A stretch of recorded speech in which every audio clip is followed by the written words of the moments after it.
కాస్త ప్రశాంతంగా ఉండనివరా? టోటల్ గా నా మూడ్ అప్సెట్ అయ్యింది. Bloody rogue!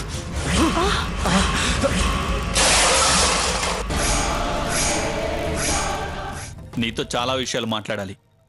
మార్నింగ్ టెంపుల్కి రా. నీ నుంచి చాలా క్లారిఫికేషన్స్ కావాలి.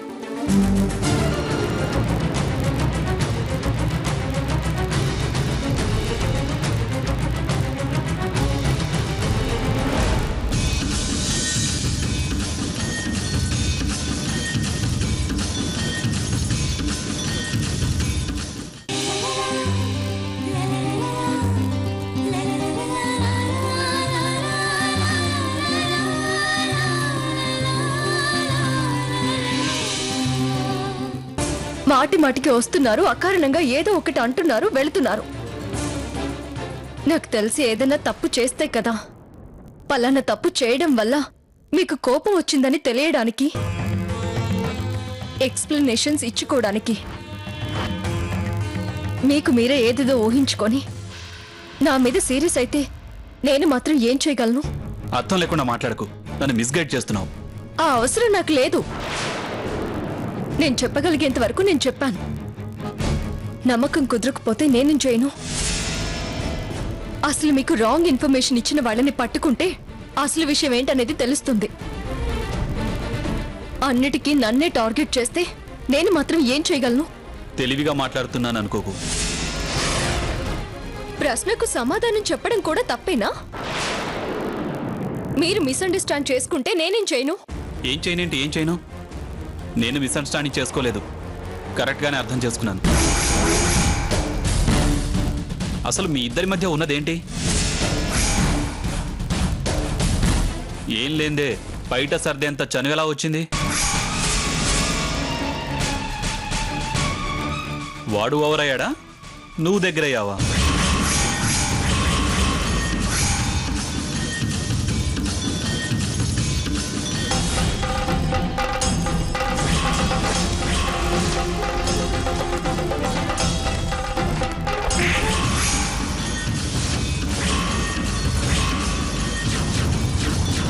అయ్యో, ఏంటయ్యా ఆ మాటలు?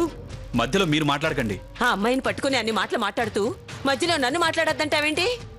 ఇందుకే నిన్నొక్కదాన్నే రమ్మన్నా. అసలు మళ్ళీ మళ్ళీ ఇలా అడుగుతారని తెలుసుంటే నేను వచ్చేదాన్నే కాదు. అప్పుడు యాక్సిడెంటల్ గా జరిగిన దాన్ని మీరు చనువనో దగ్గరనో ఓవరనో అంటే నేనేం సమాధానం చెప్తాను? అయినా మీ ముందే కదా చెంప పగలగొట్టి అవతలికి పంపించాను. ఆడపిల్ల మీద చేయి చేసుకుంటావా?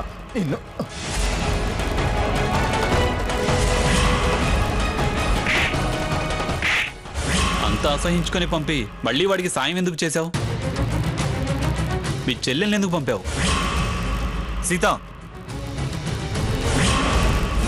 అదతని మీద ప్రేమ కాదు, ఒక మనిషి అన్న జాలి. ఆ సమయంలో ఎవరు లేరు అన్న సానుభూతి. అది కూడా తప్పే అంటే ఎలా సాకేత్? నిజంగా నువ్వు వెళ్ళలేదా? లేదు. అబద్ధం అనిపిస్తోంది.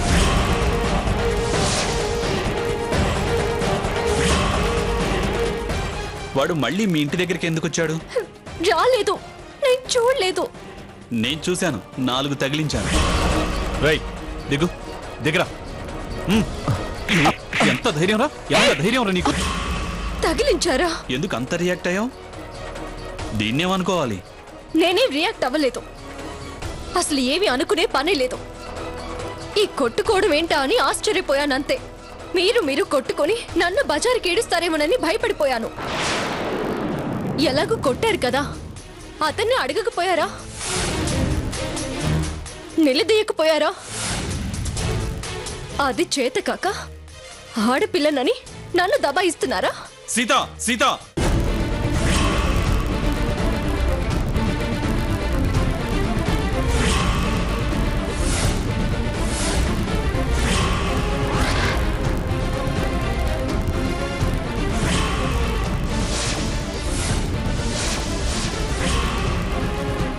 ఓ పెద్దావిడ ఆపింది, లేకపోతే నెత్తురుతో పాటు నిజం కూడా కక్కించేవాణ్ణి.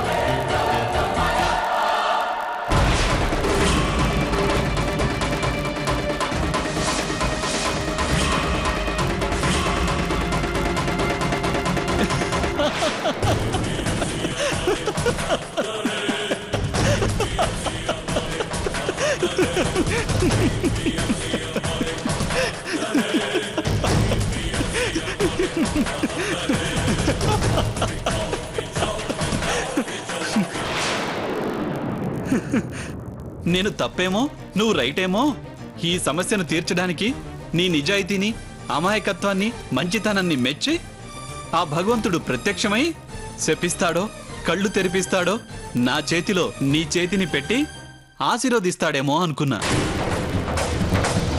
కానీ నిజం ప్రత్యక్షమైంది. నీ నీడ ప్రత్యక్షమైంది. నీ నాటకం బయటపడింది. ఎన్ని మాటలన్నావు? నీ అపార్థానికి నేనేం సమాధానం చెప్పను? ఎవరో మిస్గైడ్ చేస్తే నేనేం చెయ్యను?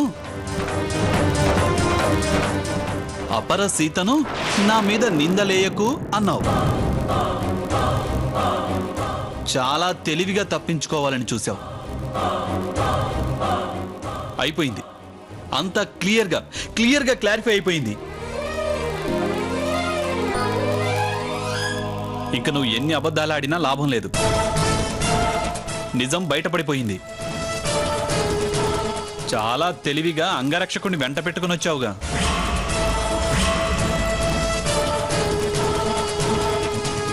బామ్మ తోడొస్తే బాడీ గార్డ్ అంటారా? బామ్మ కాదు, నీ బాయ్ ఫ్రెండ్.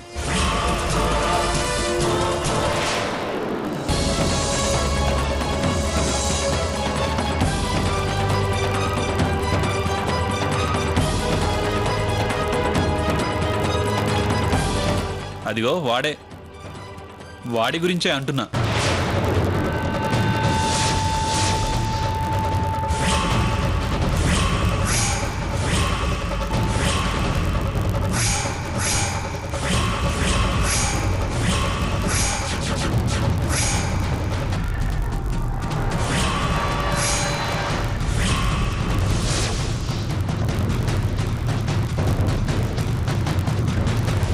నీ నీడవాడు ఫాలో అవుతూ ఉంటాడు. నేను అడిగితే తప్పంటావు. అసలు వాడు ఇక్కడికి ఎందుకు వచ్చాడు?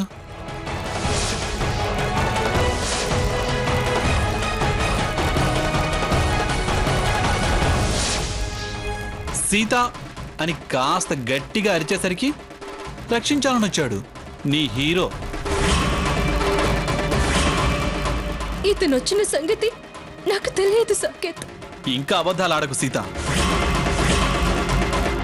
నా డౌట్ క్లారిఫై అయింది. నీకు వాడికి చచా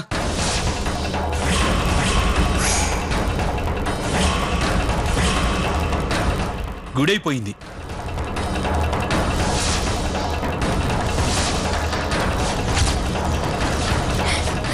ఇది గుడి కాబట్టే ఆ దేవుడి మీద ప్రమాణం చేసి చెప్తున్నాను.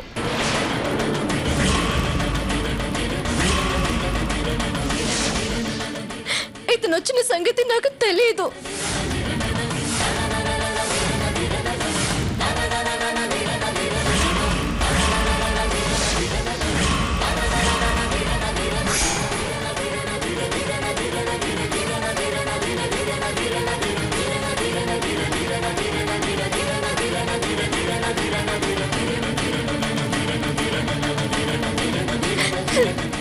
మీకు నమ్మకం కుదరడానికి నన్నేం చేయమంటారో చెప్పండి సాకేత్.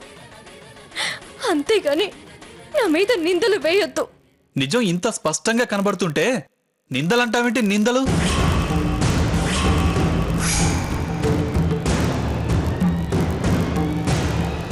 ఎవరు సీత అతను? నీ మనవరాలి అల్లరి ప్రియుడు, రహస్య ప్రేమికుడు.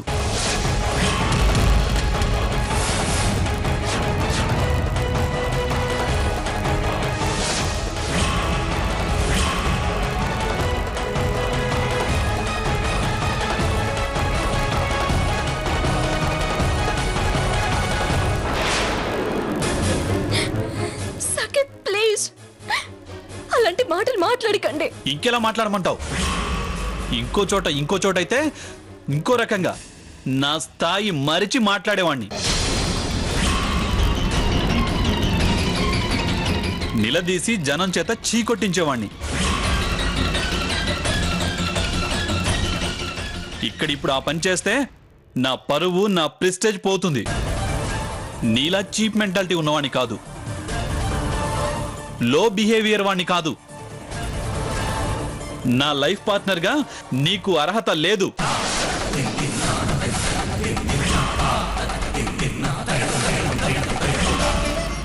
అయినా ఇంకా నీతో నాకు మాటలు అనవసరం. సాకేత్ ప్లీజ్ ఆగండి. Don't touch me you.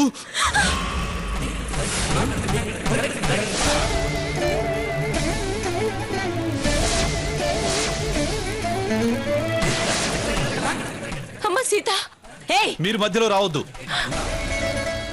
కట్టుకోబోయేవాడు గుడికి రా అంటే గుడికి కూడా వాణ్ణి వెంటేసుకొని వస్తావా? భగవంతుడి సన్నిధిలో ఉన్నాము. మా అమ్మ నాన్నల మీద ఒట్టేసి చెప్తున్నాను, ఈ దేవుడి మీద ఒట్టేసి చెప్తున్నాను, నిజంగా ఇతను ఎందుకు వచ్చాడో నాకు తెలియదు. నేను రమ్మనలేదు. నన్ను నమ్ము సాకేత్. కావాలంటే ఆ దేవుడి ముందే అతనితోనే ఆ దేవుడి మీద ప్రమాణం చేయిస్తాను. అతను గుడికి వచ్చుండొచ్చు, కానీ నేను కబుర్ చేస్తే రాలేదు. అతనితో పరిచయం తప్ప అసలు నేనే పాపం ఎరగను. నిన్ను కాబోయే భర్తగా మనస్ఫూర్తిగా అంగీకరించిన దాన్ని పాపపు ఆలోచనలు చెయ్యను. అసలు నేనే తప్పు చేయలేదు సాకేత్. నో,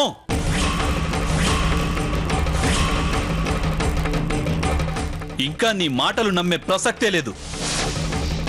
నీ ప్రమాణాలకు విలువ ఉండదు. భర్తగా నాకు స్థానం ఇచ్చావా అంటే లైఫ్ నాతో, లవ్ వాడితో.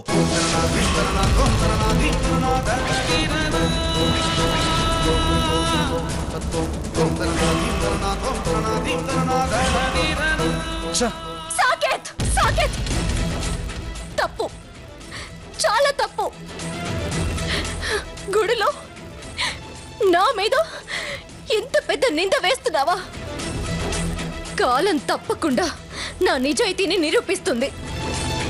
నువ్వు వెక్కిరింపుగా అన్నావే, అలాగే తప్పకుండా ఆ దేవుడే ప్రత్యక్షం అవుతాడు. నేను చచ్చైనా నా క్యారెక్టర్ని ప్రూవ్ చేసుకుంటాను. అలా అని నింద నా మీద ఉండగా నేను చావను. చెప్పు సాకేత్, చెప్పు. నువ్వు నమ్మాలంటే నేనేం చేయాలి? ఈ గుడిలో తడి బట్టలతో ప్రదక్షిణలు చేసి దీపమార్పనా? ఈ శివుడికి నా రక్తంతో అభిషేకం చేయనా? చెప్పు సాకేత్, చెప్పు. అంతేగాని ఇలా నన్ను దోషిని చేసి మాత్రం వెళ్ళొద్దు. పోనీ నీకు నచ్చిన శిక్షే వెయ్యి. నేనేం చేయాలో చెప్పు సాకేత్.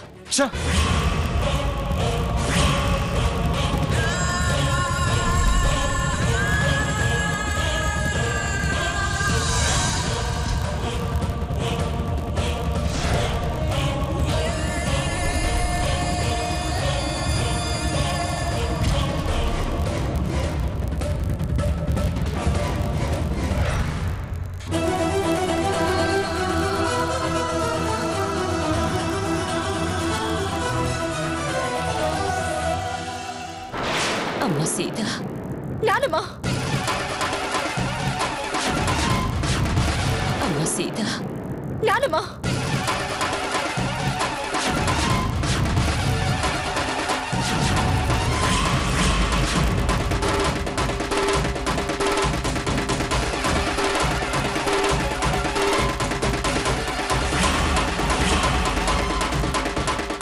సీత గారు,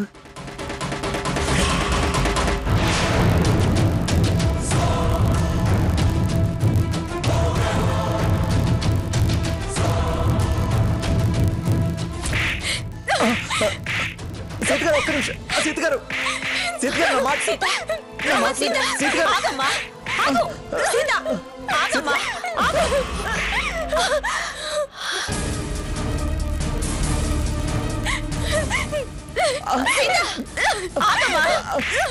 సీత గారు, ఆగమ్మా. నా మాట వినండి. గుళ్ళో మరో మనిషిని కొట్టడం తప్పమ్మా. ఏ దుర్ముహూర్తంలో పరిచయం అయ్యవరా నువ్వు? ఎందుకు శనిలా నన్ను పట్టుకుని వేధిస్తున్నావు? అసలు నీకు నాకు సంబంధం ఏంటి? ఎందుకు ఇలా నీడలా నా వెనకాల పడుతున్నావు? నా జీవితాన్ని నాశనం చేస్తున్నావు. నీ మూలంగా పడరని మాటలన్నీ పడాల్సి వస్తుంది. పవిత్ర స్థలంలో ప్రశాంతంగా మాట్లాడి మనశ్శాంతితో వెళతాడనుకున్నాను నా సాకేత్. కానీ నన్ను అసహించుకుని వెళ్ళేలా చేసావురా నువ్వు. అయినా డేగలా నీ చూపెప్పుడు మా ఇంటి మీదే ఉంటుందనుకుంటా. లేకపోతే ఇప్పుడు ఎందుకు నువ్వు గుడికి రావాల్సి వచ్చింది? నేను నిందలు పడి పడి చేస్తేనే గాని నువ్వు తృప్తి పడేలా లేవు.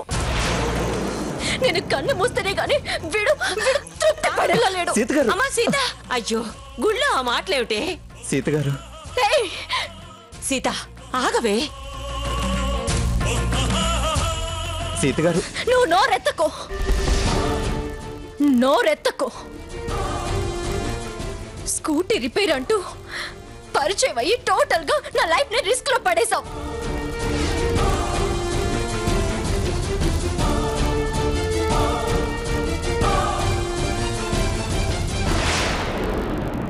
ఇంతకు ముందు నీది అభిమానమే అనుకున్నాను, ప్రతిదీ యాక్సిడెంటలే అనుకున్నాను. కానీ ఇప్పుడు నువ్వు నన్ను గమనిస్తూ నా వెంట పథకం ప్రకారమే ఫాలో అవుతున్నావని అర్థమవుతుంది. నేను నీకేం అన్యాయం చేశానని నాకింత ద్రోహం తలపెట్టాలని చూస్తున్నావు. నా క్యారెక్టర్ మీద మచ్చ పడేలా చేసి ఏం పొందాలనుకుంటున్నావు?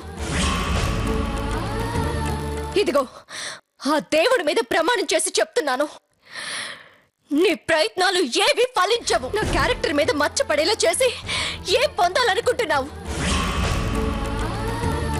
ఇదిగో ఆ దేవుడి మీద ప్రమాణం చేసి చెప్తున్నాను, నీ ప్రయత్నాలు ఏవి ఫలించవు. నన్ను గుణం లేని దానిలా ఎవ్వరిని నమ్మించలేవు. ఆ దేవుడి మీద ప్రమాణం చేసి చెబుతున్నాను, ఏ పథకాలు, ఏ కుళ్ళు, ఏ దురుద్దేశం నాకు లేవు. అయినా థ్యాంక్స్ చెప్పే అవకాశం కూడా ఇవ్వని మీ వెనకాల నేనెందుకు వస్తానండి? గుడికి రావడం కూడా తప్పైతే నేనేం చేయను? నా జీవితకాలం నేను మీ శ్రేయోభిలాషినే, అది మాత్రం నిజం. ఒక పక్క నా జీవితం నాశనం అయిపోతుంటే శ్రేయోభిలాషి అంటే వెంట్రా శ్రేయోభిలాషి? చూడండి, కాలం మనకి వ్యతిరేకంగా ఉన్నప్పుడు తాడే పాము అవుతుందంటారే, అలా అయింది నా పరిస్థితి. ఏయ్! అందరి చేత యువతల నా జీవితం నీ మూలంగా సర్వనాశనం అయిపోతుంటే సామెతలు చెప్తావే సామెతలు? చివరిసారిగా చెప్తున్నాను రఘురామ్, ఇంకా ఎప్పుడు ఎక్కడా నాకు ఎదురు పడొద్దు, నా వెనక కూడా కనపడొద్దు. ఈ గుడిలో నిలబడి చెప్తున్నాను, నాకు అన్యాయం తల పెడితే ఆ దేవుడు నిన్ను సర్వనాశనం చేస్తాడు. ఆ దేవుడే నీకు సరైన శిక్ష వేస్తాడు.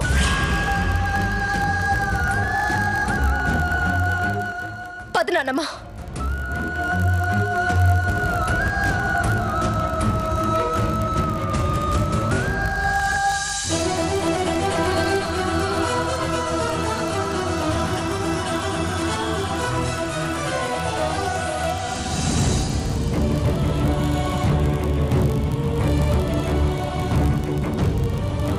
రఘు,